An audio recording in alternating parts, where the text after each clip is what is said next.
Item ಯಾವುದೇ ಇರಲಿ try ಮಾಡಿ ಆಚಿ ಚಿಕನ್ ಮಸಾಲಾ.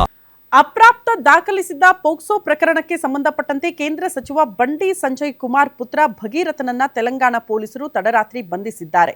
ಅಚ್ಚರಿ ವಿಷಯ ಏನಂದ್ರೆ, ಸ್ವತಃ ಕೇಂದ್ರ ಸಚಿವ ಸಂಜಯ್ ಕುಮಾರ್ ಅವರೇ ತಮ್ಮ ಪುತ್ರನಿಗೆ ಪೊಲೀಸರ ಮುಂದೆ ಶರಣಾಗುವಂತೆ ಸೂಚನೆ ಕೊಟ್ಟಿದ್ದು, ಅದರಂತೆ ಅವರ ಪುತ್ರ ಬಂದು ಶರಣಾಗಿದ್ದಾರಂತೆ. ಇದೇ ವೇಳೆ ಪ್ರಕರಣದಲ್ಲಿ ನನ್ನ ಮಗ ನಿರ್ದೋಷಿ, ಆದರೆ ಕಾನೂನಿನ ಮುಂದೆ ಎಲ್ಲರೂ ಕೂಡ ಒಂದೇ, ಹೀಗಾಗಿ ವಿಚಾರಣೆ ಎದುರಿಸೋ ಸಲುವಾಗಿ ಆತನಿಗೆ ಶರಣಾಗಬೇಕು ಅಂತ ನಾನೇ ಸೂಚನೆ ಕೊಟ್ಟೆ ಅಂತ ಕೇಂದ್ರ ಗೃಹ ಖಾತೆ ರಾಜ್ಯ ಸಚಿವರು ಆಗಿರುವ ಬಂಡಿ ಸಂಜಯ್ ಈ ರೀತಿ ಹೇಳಿಕೆ ಕೊಟ್ಟಿದ್ದಾರೆ.